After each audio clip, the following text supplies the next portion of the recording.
Good evening, viewers. I want to welcome you back to this Monday evening's edition of the platform. And I think all this month, February, we've been talking about love and dating and relationships, and we have much more to cover this month. But tonight, we're taking the time out to talk about something that's really serious, and we entitled this series tonight, When Love Hurts. And so, in the midst of all the celebration, the love and infatuation and the emotions are going high and the romance is high, we want to take this time to really talk about when love hurts and when relationships can turn unhealthy. And so I have some very special guests for you tonight, a special treat for you. I have Miss Martha Kent. She is a licensed professional counselor. You can wave to the viewers, Miss Kent. She is nationally certified counselor who provides a holistic therapeutic approach to managing life transitions.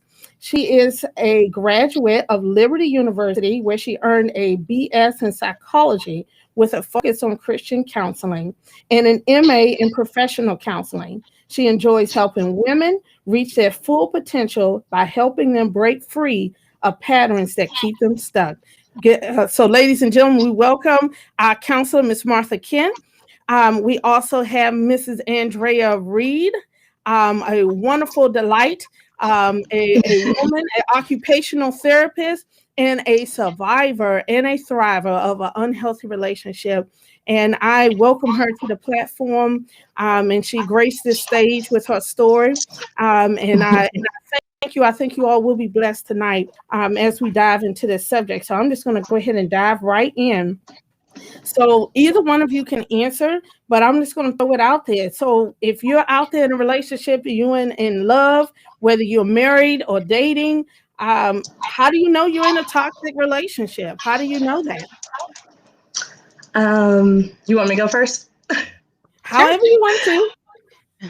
Okay. I kind of feel like initially you don't know. To be honest, initially you do not know you're in a toxic relationship until you're in it. And then once you're in it, you find yourself to be kind of knee deep before you realize that, something's not right, something's off. You start to, it starts subtly and then it starts to gradually build. It starts off with the aggressive tones, the way they talk to you, the disrespect, and how they communicate with you. Then it gets to, they might push you, then it turns to a shove, then it graduates to a punch, a kick, a pull, and then that constant control and monitoring of your every move. And, initially when you're all in love and you're on cloud nine, you're thinking, oh, they just care so much about me. They're just so worried and they just want to know where I'm at and what I'm doing.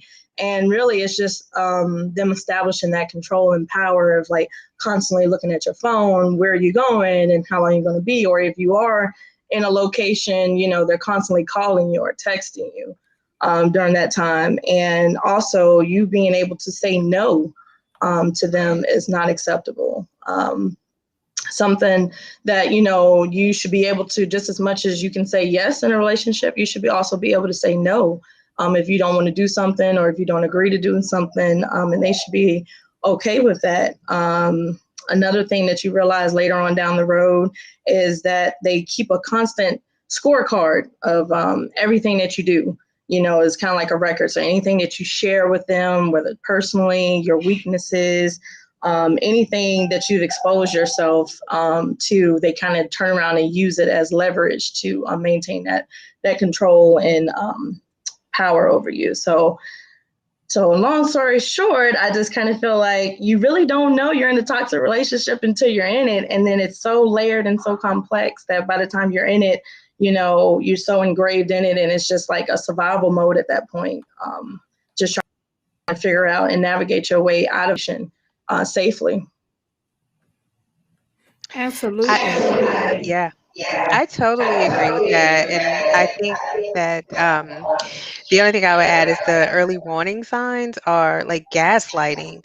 And we miss that so much where, the person will make us think that we're crazy, tell us that we're wrong about everything. Oh no, you didn't remember it that way, or always just making you just constantly second guess like what you remember or how you remember things. Just that is one of the major signs is, you know, intentionally not responding to your needs. Like something's wrong with you, you're so whiny, you're so needy. All of those are early signs of gaslighting that we miss. And that's how we end up knee deep, because we walk away thinking, well, I maybe I am needy, or maybe I am whiny, or maybe I shouldn't have asked for that, Mm-hmm. or something like that. So that's the beginning of abuse, is to start to tear down your confidence and your self construct. And so the more you start to doubt yourself, the more you just cave into that pattern of abuse. Absolutely. And I thank you all for sharing that, because I think it's so important that we remember that when you're in relationships, like you said, they don't start out that way. They don't start off, blatantly obvious. It starts and feels like a loving and wonderful relationship. And so when throwing this out there, and viewers, you can certainly chime in and offer your feedback, your comments, and your questions. We'd love to hear from you. But how do you know the difference between normal relationship conflict and abuse? So when is the line crossed? For me, I knew when there wasn't a mutual respect for my opinions, my feelings. There wasn't a validation for my hurt that I was experiencing in the relationship. And it was always, what you did to, cause the reaction or the response that you got, which most of the time it was, very abusive, whether it was physically, mentally, or emotionally, and not being able to have a voice in the relationship. And then just, feeling like it's not even worth it at the time. Like when you feel like you can't even advocate for yourself or speak up for yourself. That's when when you're able to, speak up for yourself and advocate for yourself, and you have that person receive it, listen, and validate your thoughts, and whether they agree with it or not, but just having that respect as a partner, and respecting that about you, that, that lets you know there's a difference between a healthy, conflict versus the abusive conflict, where if you bring something to their attention and you say, I didn't like how you did X, Y, and Z. Like, I don't appreciate you talking to me like X, Y, and Z. And their response would be like, well, if you didn't do X, Y, and Z, then I wouldn't have said this, or I wouldn't have hit you, or I wouldn't have, done this. And it's always no accountability, no ownership of any part they play into it. And it's always, you are responsible for the response that you're getting. Yeah. And thank you for sharing that. And I appreciate that, because it's so important that when you're hindsight is always 2020. And that's what I Absolutely. learned, that hindsight is 2020. And then, you get in these experiences, and you like, after you live through, you're like, that's right.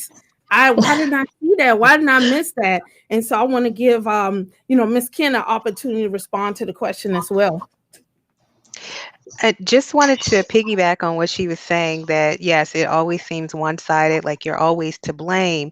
But when we talk about relationships, there are healthy relationships, unhealthy relationship, and then there are just toxic relationships.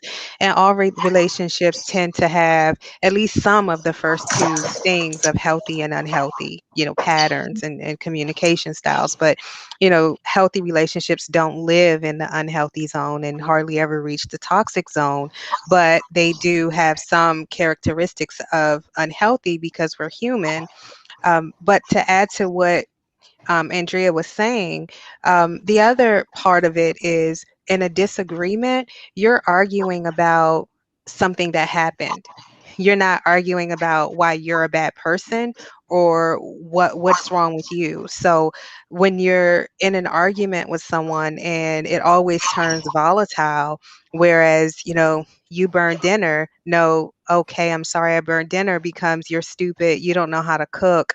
And it becomes like attacking and threatening and mistreating, and then controlling. So that's how you can tell the difference between something that is like a normal argument about dinner versus one that's, more abusive.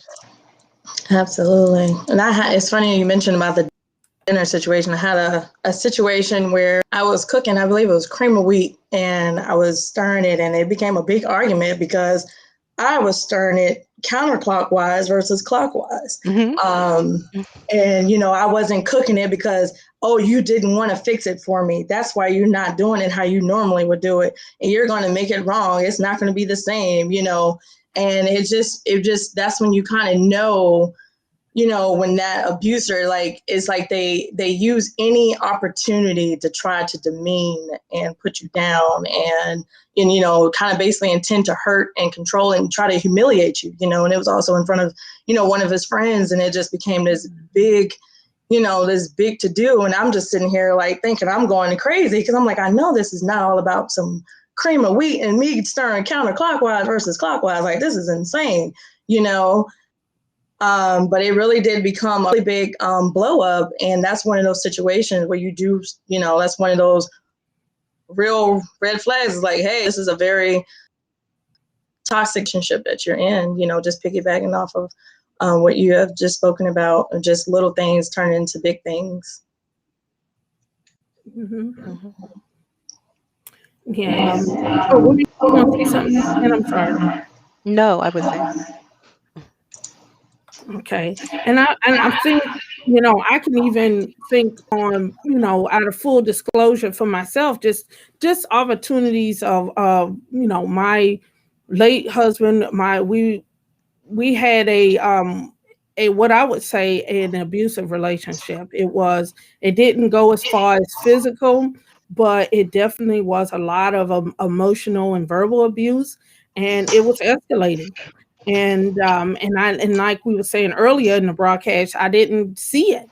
I didn't see it. I didn't think it was what I would say abusive behavior. And then I think was so tricky about it is that I knew about abuse. I learned about it in the textbooks. I learned about it in the classes. I'm a Mhm. nurse by profession, and we screen patients for domestic violence and abuse, and so I knew all of it.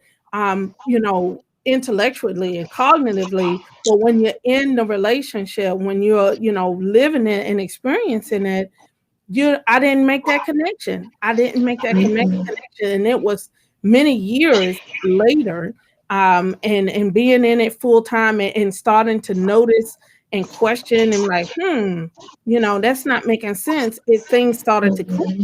Mhm. Can you explain, like, why does that happen? How is it that we disconnect? We know the knowledge, or maybe you don't know. But in my case, I knew the knowledge, but I didn't make that connection to my personal experience. So I recently had a similar experience where, I was seeing someone and they started gaslighting me.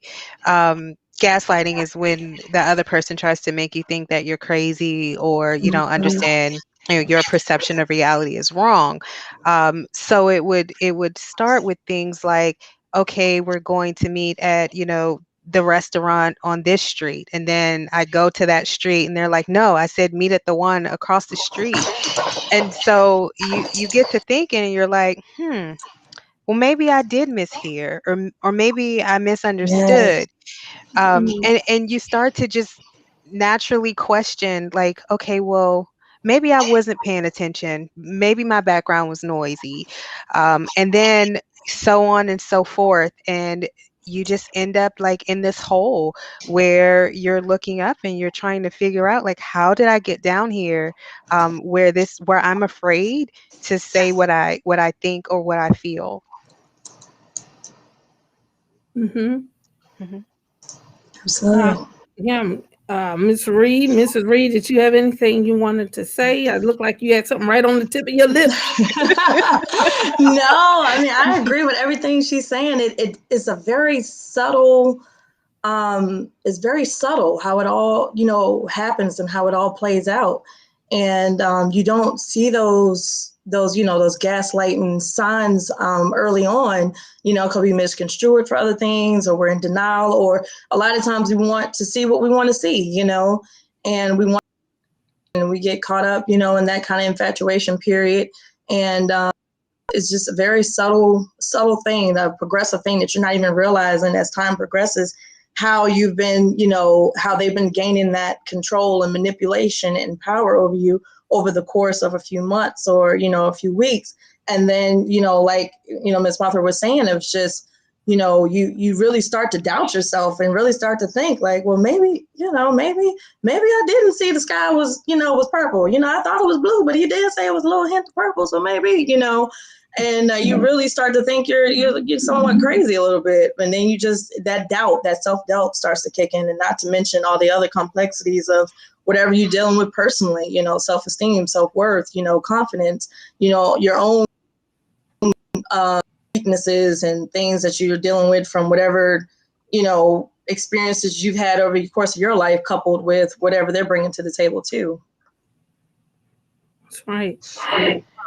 And I want to make sure that the audience is aware that please, this, we want to hear from you. If you're just joining us, if you are having connectivity issues and you're just joining us, again, this is the platform. We aired at 7:30. We're talking about When Love Hurts. We have Ms. Kent on, and she's a licensed professional counselor. And then we have Mrs. Andrea Reed on as our guest, as a survivor and a thriver of unhealthy relationships. And so if you're just tuning in, you're just joining us, this is where we are. We want to hear from you. And so again, I certainly couldn't understand, for me personally, as living through some of this as well, how you can really feel like out of your desire to please. I think everyone wants to, please their spouse, please their significant other. You want them to be happy, and they're telling you these things. Well, you did a good job, except if you would have done it this way. Or I remember a Christmas where I bought my late husband a gift, and he was like, "Hey, it would have been nice if you would have did this." And it felt so, and it's subtle. It's not like he, attacked me physically. It wasn't like this crazy, all physical altercation. It was a lot of moments like that. Those ones that kind of just take a stab at you emotionally and mentally and get you second guessing and like, well, man, maybe I was being selfish, or maybe I didn't think about it that way. And it happened all the time. And the way I described it, when we would have numerous conversations, I would say, you know what, I feel like I'm running this race and you keep changing the finish line on me. And I feel like I'm trying to, like, I want, you tell me these things and I'm like, okay, let me take this and try to love you, try to learn from it. And then I'm doing this and I'm on this treadmill and I'm going. And it's like, that was okay. You made me happy, except when you did this. And it just kept going and going. And so any one of you want to, speak to that? Yes. It was same situation when I was in this toxic relationship. It was with my college and it was the same thing. Like, I felt like I was running this race, and each time he was pushing the marker back, and every time I adjusted or accommodated the behavior, his behavior got worse. So each time he pushed the marker back, it was the abuse got worse, the language got worse, the physical abuse got worse, the demands got worse, and it was just kind of like, because in your mind you're thinking, well, if I just do this, then this will stop. Or if I just do this, then he will be happy. Or if I just do this, he said, if I just do this, we will go back to that moment in time that I'm holding on to when everything was great and gravy. Because that's like, I feel like throughout the relationship, it's like, that's that moment that you are constantly fighting to go back to, because when you got into a relationship, it was almost like a bait and switch kind of situation. They are like friend, they are the best thing since sliced bread in the beginning of the relationship to kind of get you in. They feel like you think they're all compassionate, they're considerate, they're loving, they're caring, they're all of these things. And then somewhere along the line, that's when that switch happens.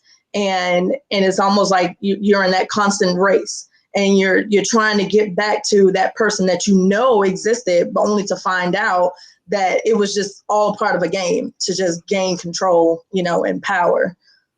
So definitely is one of those situations where I've definitely felt like in that situation. Of course, looking back and, when I've, done the work and kind of look back over, how it all played out and, analyze it and just say, it was definitely one of those situations. The more you gave into their demands and expectations, it's like the worse the abuse became.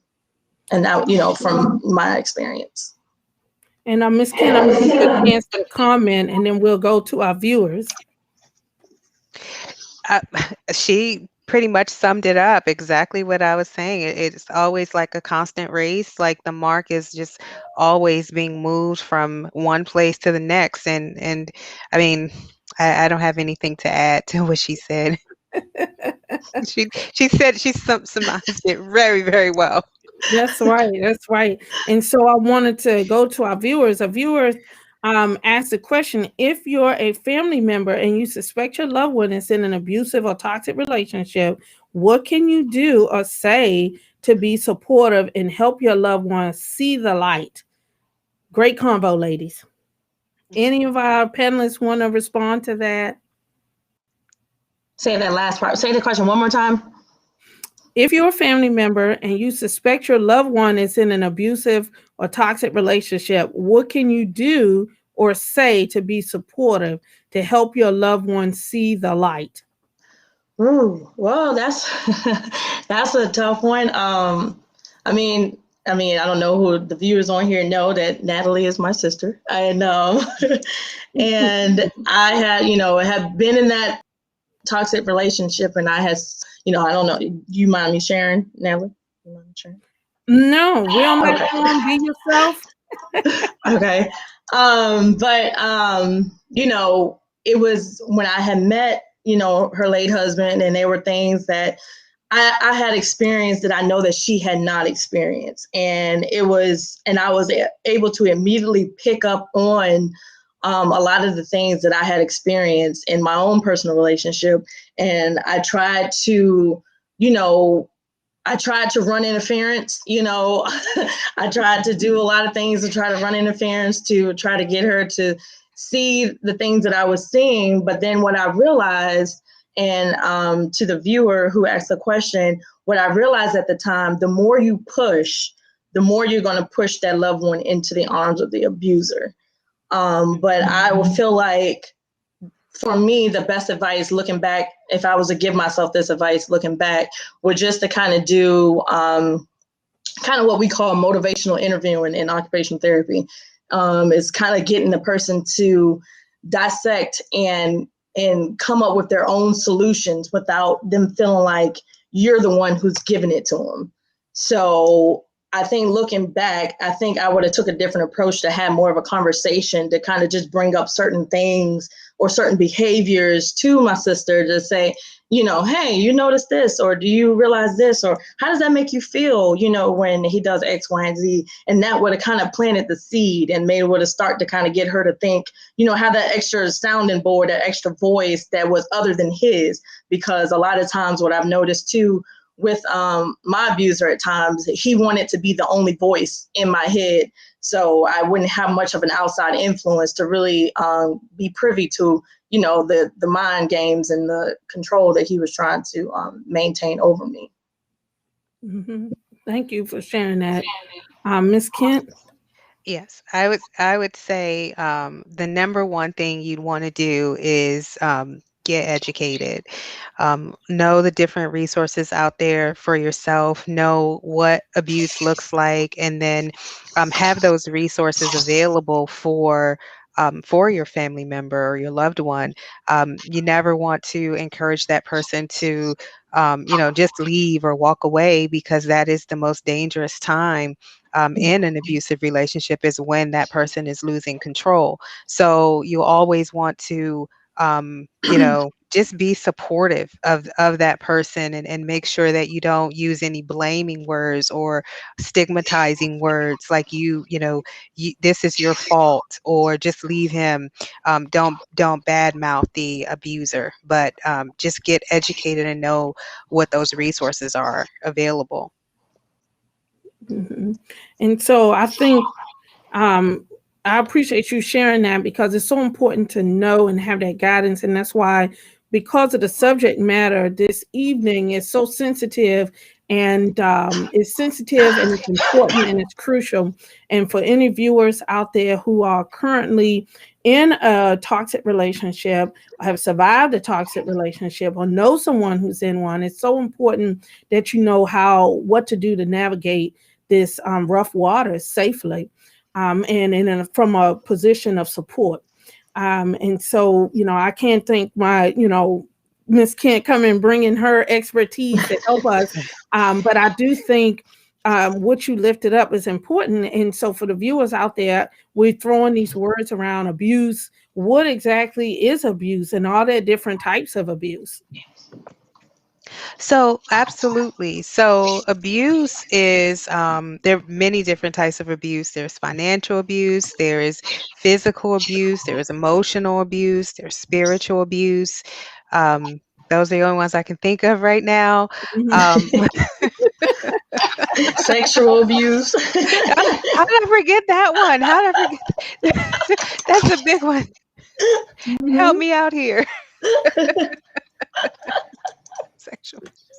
Yeah. Oh, so abuse is, when the person tries to take control of the situation, try to have power and control over the other person. And, women are abusive. Just as much as men are abusive, which Mhm. is not something that we like to hear. Um, but but being in an abusive relationship is, it looks like you have no power, like nothing you say or do is right, and that other person holds all the cards. So it's really an unbalanced relationship where there are no boundaries. And if you Mhm. try to implement boundaries, and those boundaries are, just completely disregarded, and for lack of another word, I would say it's just completely disrespected. Mhm. Yes. And thanks for sharing that. And I want to make sure I'm including in our viewers. Thank you for those who are chatting in comments and questions. We want to hear from you. For those of us who are joining us in the top of the hour, again, this is the platform we're talking about when love hurts. And so we have our guests, panelists on talking about abuse in all of its forms, and really unpacking this sensitive topic that affects not only women but men as well, and also children. And so that's something that we can kind of dive into later on. And so, viewers, we do want to hear from you. But what effect, I'm going to throw this out to the panelists, what effect does abuse have on your body, on your mind, and your soul? I know Ooh, it's a big question. yes.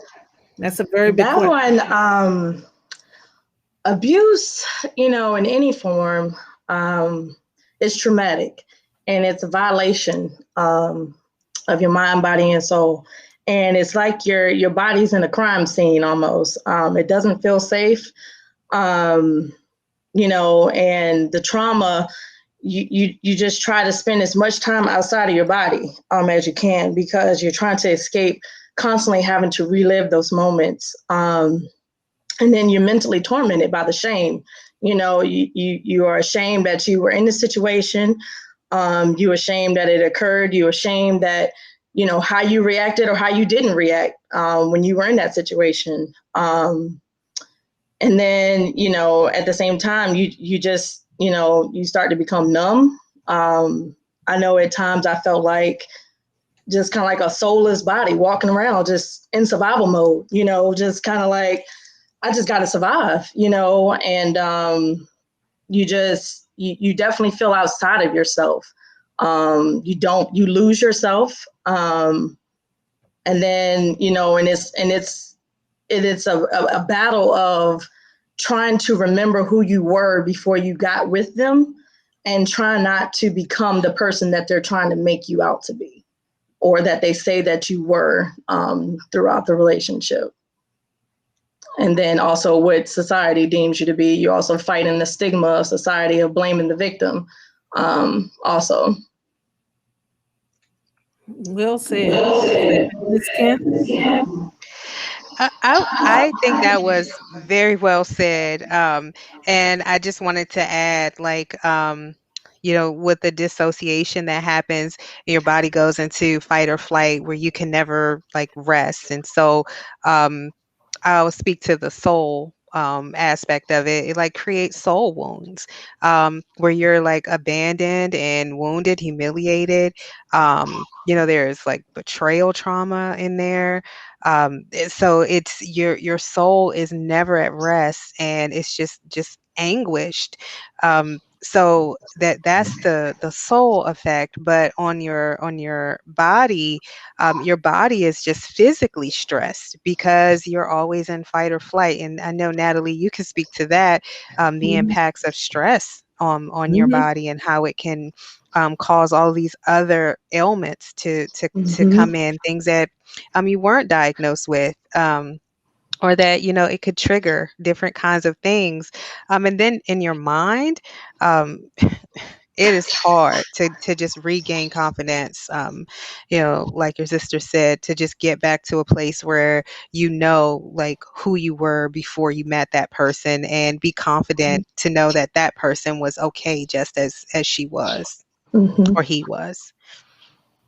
And I appreciate you sharing that, Ms. Cannon. I wanted to, look to our viewers, and the viewers ask, well, how do you really refine yourself? How do you find yourself? How do you get you back after experiencing, or even, I wouldn't say just afterwards. Sometimes you're even in it still. Yeah. How do you reconnect to yourself in those moments? For me, it was the healing started once I was able to distance myself from him. I was able to clear my mind and, only hear my thoughts, and really reconnect with my relationship with God. I felt like, my relationship with God had suffered, in that relationship. And just really, I had to dig deep, and I had to dive within myself, because although, I had to get to the point of understanding that no matter what I did or said or reacted, or what I said or done, I didn't deserve the response that I got. And once I realized that, and knowing that there's still a part that we all play in a relationship, and coming to acknowledgement of that, and just figuring out what role did I play in the relationship, and trying to figure out where was the breakdown for me, where was my, where did I go wrong? What made me stay? Or what were the things that, that I was dealing with prior to the relationship that was kind of brought to the surface, that I wasn't even aware of, that, was an issue or a problem prior to the relationship.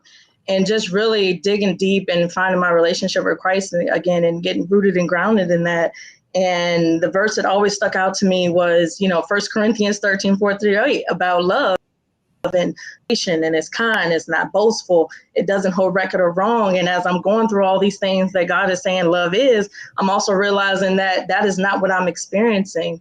And just having to really take time for myself to do the work, and not make excuses for myself, but also forgive myself, and not to myself as well, and know that I'm human, and really had to go through like a detox of all of the things that he tried to make me believe about myself. And it just really was hard, brutal, grunt work. As Yana Van Zant would say, you got to do the work, and did the work. And, I just thank God. I just give all, God all the glory and the praise for getting me through that very dark time in my life. And I thank God that you went through and so many others, men and women are going through this, and that there is healing that can take place. But in thinking about the question that was posed and our viewers throwing out, that stress or that constant fight or flight, does that lead to a lot of forgetfulness? And I would say yes. Any kind of stress on the body is a stress cognitively. So the way that you process information, and so that goes into, memory, being able to recall things, physically. That fight or flight response is driven by hormones. And these hormones change your heart rate, it changes your blood pressure, it changes where your body shunts blood away from or towards, because it's preparing your body for to fight or flight.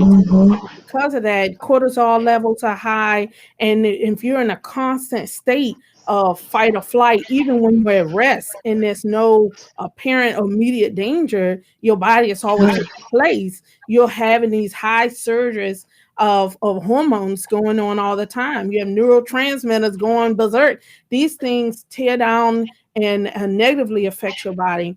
And so abuse hurts on all levels is what I'm getting. From the physical level, it hurts your soul. Spiritually, it wounds you and hurts you. And emotionally, it wounds you. And also want to lift up to one of our viewers noted that it can even cause PTSD.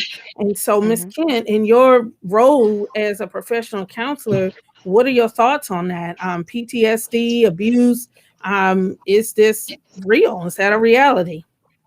Oh, it's definitely a reality. Yes. I see people often that have PTSD, just flashbacks, replaying the abuse and the over and over and over, unable to sleep, and again, just being in a place of fight or flight, not able to calm down. So yeah, absolutely. You are very much so in a form of like a PTSD. Yeah, and I Absolutely. think, mhm. And I think this kind of a good segue. If you were texted in or chatted in, but it's a good segue into my next question. It's like when you're in these toxic relationships, when you're in these abusive relationships, do you try to stay and fix it or do you leave? And if you don't leave, or why would people not choose to leave? And I'm just throw that out to the panelists to respond. While you're in it, you try to fix it. Just naturally, you're going to try to fix your relationship, even though for some reason it's toxic and it's not healthy, but it's kind of what you've been conditioned to. It's what you've gotten comfortable and accustomed to. So naturally, you try to fix it. But of course, hindsight is 2020, and if I was in that situation today, I would definitely try to leave. But kind of leading into why people stay in abusive relationships. I kind of hate the narrative that society puts out there of, making it seem like it's a simple decision to just say, oh, I'm just going to up and leave. The first sign of abuse, like, oh, I'm out of here. It's not that simple. And abusive relationships are extremely complex situations. And it takes a lot of courage to leave.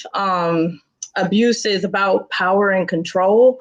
So when me as a survivor, tries to leave or gives the threat of leaving, that very existence of my partner's power and control, that he established over me, and which caused me at the time to be fearful, to just, fearful that he may retaliate. It hurt me, kill me. I mean, he's threatened me on many occasions to kill me, or hurt my family.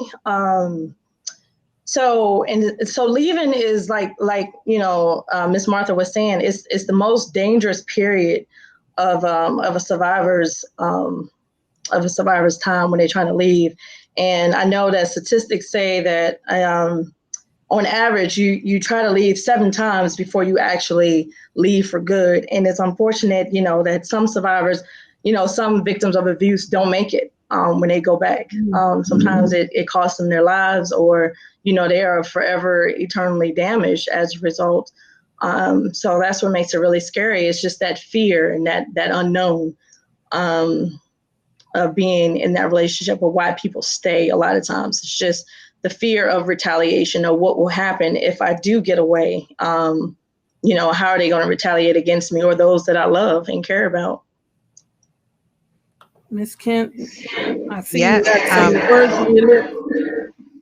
Yeah, I was just shaking my head like in total agreement. And the other part is, like Andrea said, it's very complex, and it's a tipping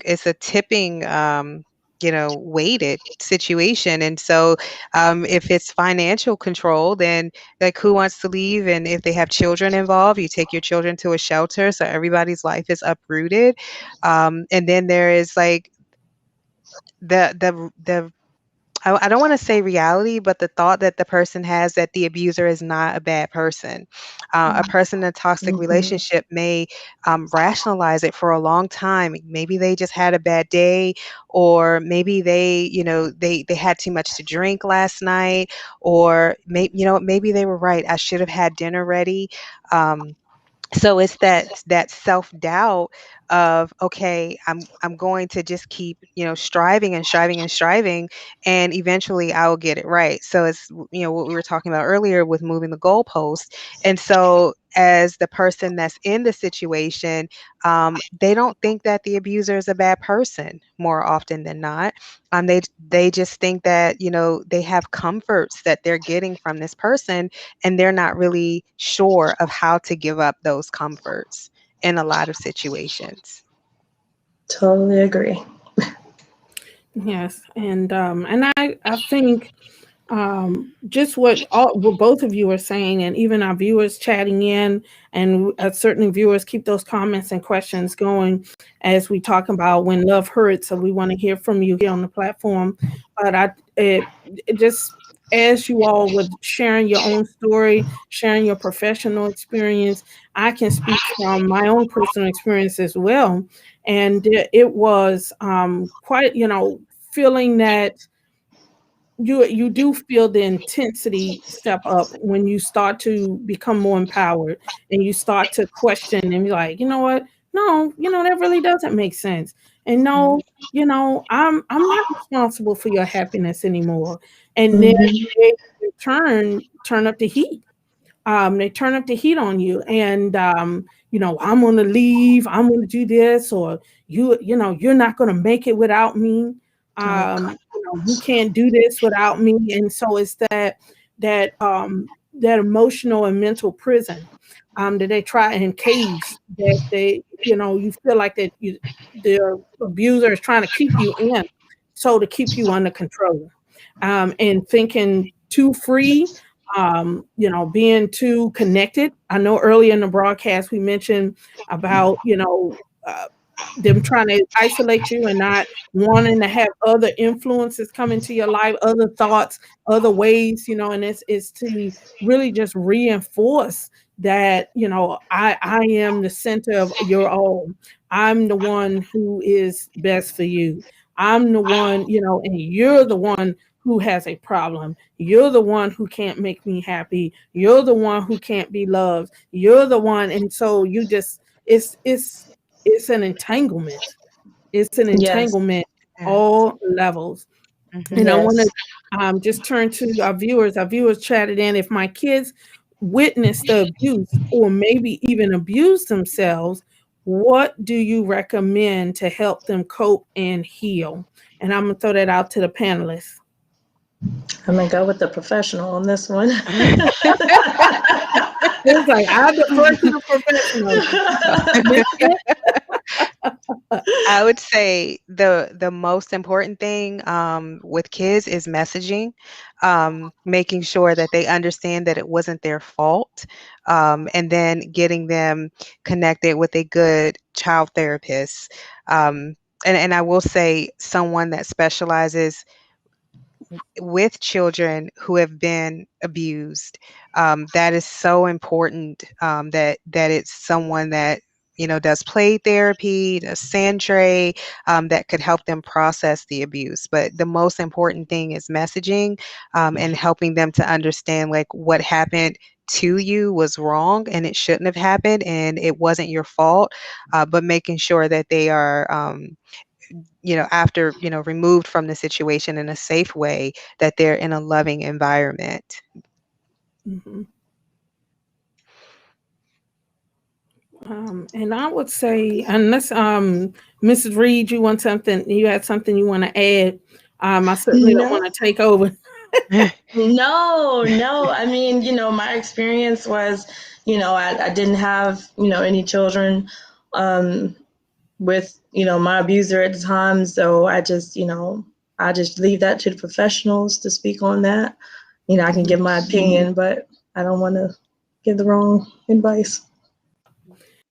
And thank you for being wise, and giving the floor. But I can certainly say, as just experience and walking through it, because I had children, and it was very tumultuous, and it's constant.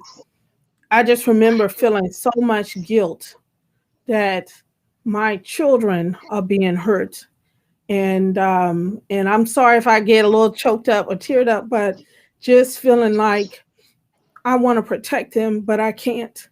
I wanted the I wanted to stop, but I can't control them. And just feeling that mommy guilt and feeling like that helplessness was it was it was just unbelievable. It was an unbelievable pain, to feel and to be in that place. And just as Miss Kent raised up the importance of getting counseling, getting support, professional counseling, um, pastoral counseling, and I would say all of the above. I'm a Christian woman. Um, I'm not speaking against spiritual divine intervention healing by any means. I believe God is a healer, but I do think God uses the body of He uses people to help us walk through these things. And I can remember taking the children to counseling, and starting to feel empowered, because it's like, I learned that my children are more resilient than I thought they were. And that even if I couldn't control him, and I couldn't control all of the variables, I can give my children the tools to strengthen so they can bear and they can overcome, and we can make it together. And I had to start shifting the way that I think about that, because even just talking about it, I tap into that pain and it hurts and it's very raw. It's very raw. Any of the panelists want to speak to that? I just, I've always been, in your corner and just admired your strength and always just, supported you. And through that process, just knowing, the anguish and the torment that one goes through being in a situation like that, and to compound it with children, because at that point, it's not just about your safety. At that point, it's about the safety and well-being of your children. And having children, now, and just, I can't imagine the amount of stress and anguish and fear and anxiety and just fear for your children and yourself. And I just admire your courage and your strength throughout that whole process. And my nieces are thriving, beautiful young girls. And, I might be a little biased, but they my babies. Yes, They're doing well. And for all of our viewers out there, Miss Kim, by any means, chime in whenever you want to. But any of our viewers out there who are going through this and living this, and your children are involved, I encourage you. They're stronger than you think. You're stronger than you think. Get the support that you need. And even if you can't make your spouse go, your significant other go to counseling, get support, you go. You take your children and you can go. We thank God for technology. We're in a virtual world now, even more now than Yeah. ever. Mhm. You can do counseling online. And so I don't know, it's a plug in for Miss Kent. Like Miss Kent, you can do it online. You can do it Yes, online. For getting yes. that report. Absolutely, you can do it online. There is no reason why you shouldn't do it.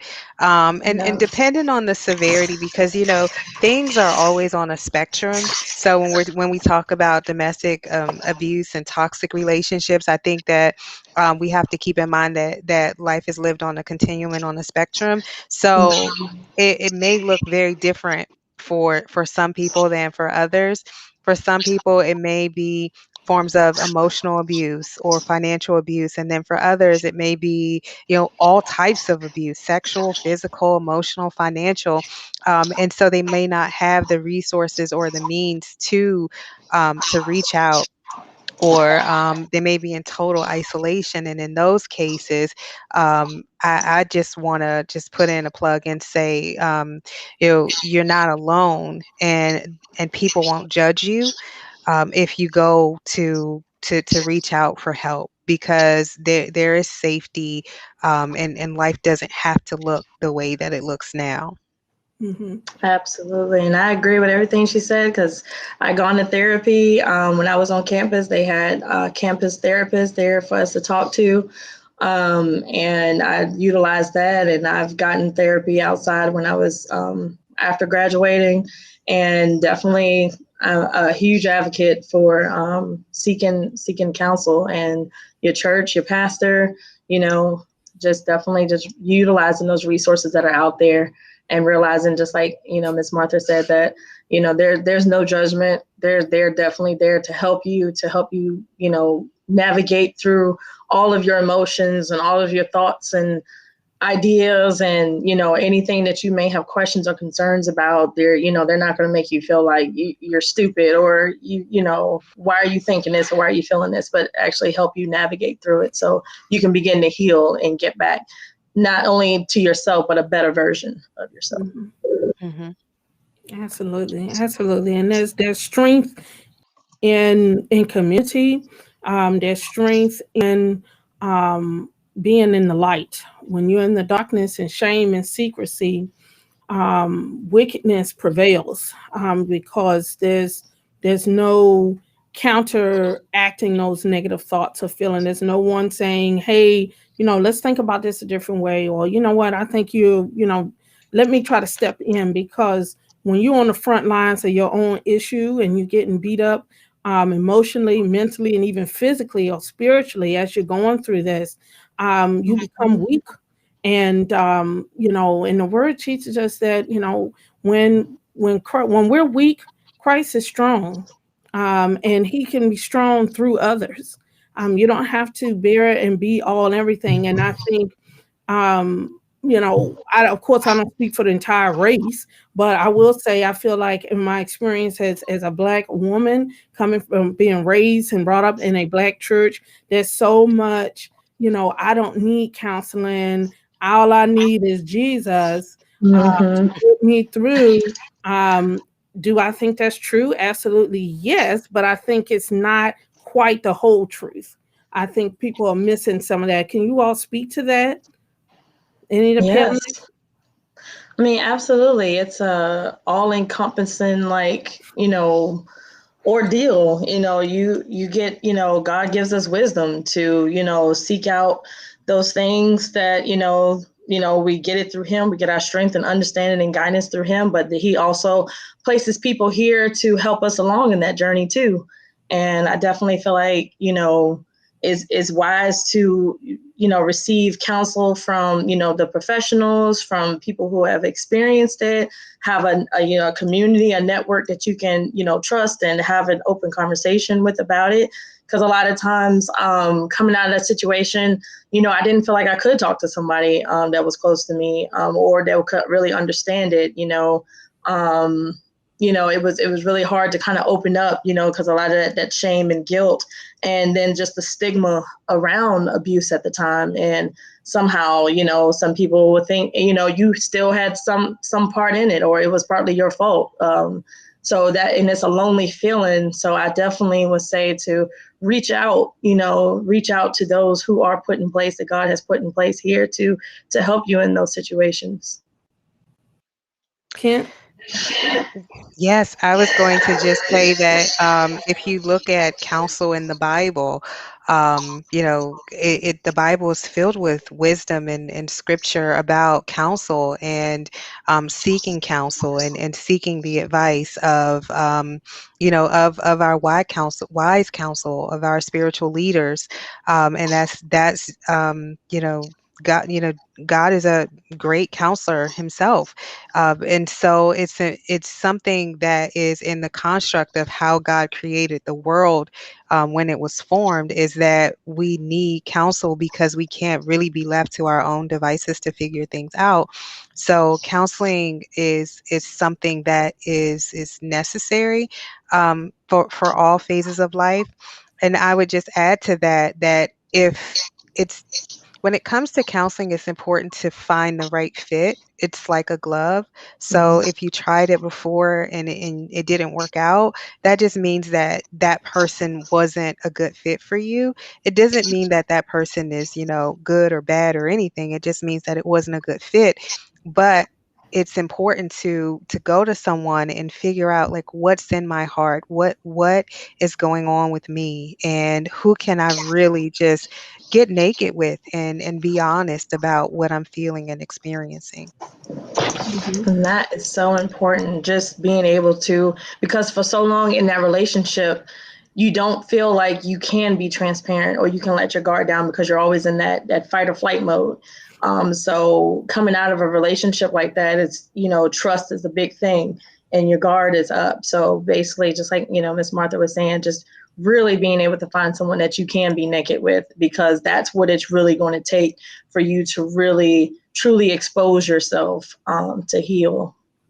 Mhm. Mhm. And I always like to say that when we look at like shame and shame is what the world gives us. It's from the devil. Shame is telling us that something is wrong with us, and it contradicts everything that the Holy Spirit has put in us. Conviction is what comes from the inside, and that's what tells us like, okay, we're doing what God says that we are supposed to do. We're walking this way, the right way. And so shame, when you come across shame, it's not a good habit to be led by shame or to allow shame to have so much control in your life to where you're not going to reach out, because with shame is pride, Mhm. and pride comes before a fall. Absolutely. Oh, absolutely. And just to where this time is going by so fast, and I knew that it would. It's such a big topic, and it's so difficult to condense such a lofty topic in such a short time, an hour. But I wanted to, as kind of final thoughts, any advice that any of you have for anyone who survived domestic violence, domestic abuse, and they're in a place where they rebuild and they want to love again. They want to, take a chance at love again in relationships. What advice do you have for them? Um, Definitely just starting to making sure that you've done the work for yourself. So because we all bring our own set of baggage and things we have to the relationship, but you don't want to hold someone else accountable for something that someone else had done. And you don't want to block your own blessings either, by putting an expectation or an assumption on somebody who may not have even displayed any of the things that you may have experienced. So I find it for my when I got back out there to date everything again, that just I like doing the work to heal, and realizing that I am responsible for my own happiness, and as are they, and I don't have the power or control to change anybody or to make anybody, what I want or what God has for me. And I just know that what God has for you and it will just gel the way it's supposed to gel. And if if you're dating and you're out there and something, someone doesn't work, or you kind of get that gut feeling that something's not right, be okay with just saying it's just not going to work, and move on, and don't try to make something work that shouldn't work. And just really just taking the time to do that personal healing, and before you move forward into another relationship would be my biggest advice. Well said, Mrs. Reed. The only thing that I can add to that is that it's important to get educated.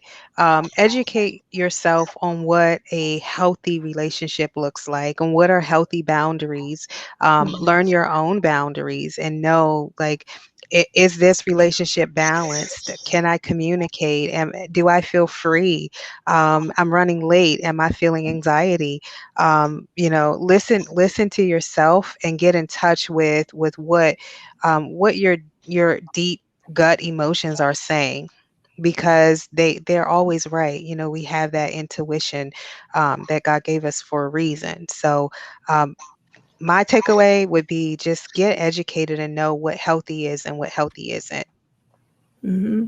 And Miss Kent, do you have any resources, and I can type it up and put it out there for our viewers, for anyone that's going through something, whether it be a domestic violence hotline or a website where they can go to get educated or seek help? Yes, I would recommend the hotline.org, Okay. or Love is Respect. Those are two websites that can connect you with domestic violence resources in your area. And one of the biggest parts of domestic violence resources is safety planning. So if Mhm. someone is planning to leave, it's important that they connect with someone to get a safety plan, so that they can exit the situation safely. So those two resources are very helpful to help you navigate what is healthy, what is unhealthy, and then, like, this is toxic or abusive. And thank you for sharing that, because there's quite a bit to wade through, and you're going to need to help for financial resources, for psychosocial support, support for the children, recovery. You might even need some situation. They might need temporary shelter. It just depends on, like Miss Kent was saying, you're on a continuum, what your needs are. But certainly, we want our viewers to check out these websites, look at it, share it with friends, look at them yourselves, learn, educate yourself, because it's so important. It's so important that you get the help that you need. And so we are over our time. I cannot thank these dynamic women enough. I cannot thank these dynamic women enough for coming on, for lending, for sharing your story, being courageous and bold, for Miss Kent sharing her expertise and her wisdom. And even, and Andrea, you certainly shared a lot of wisdom from experience of living through it yourself. And so I thank you both for being courageous, for standing in the gap for when men and women are too weak to stand for themselves and advocate for themselves. And so I thank you all. God bless you. To our viewers, if you're going through domestic violence, if you know someone who's going through domestic violence, don't quit, don't keep quiet. Educate yourself, get the help. Don't allow love to love you to death. It is not worth it. It's not worth it. Love is about life, not death. And so Absolutely. we thank you. I thank you for tuning in next week. Actually, next Saturday on February 13th, and looking forward. The platform's having a hybrid Valentine's Day event. It's going to be blessed. It's going to be exciting. There's going to be food and fellowship. So you can join us online, or in the sanctuary. If you're coming in the sanctuary, we are limited to how many people we can have because of COVID restrictions, but online is unlimited. You are in for a treat, and we will be back online the following Monday, the 15th of February at 7:30. And so I thank you again for joining us, your support for the platform, for our guests. Be blessed to be a blessing. Have a good evening. Thank you.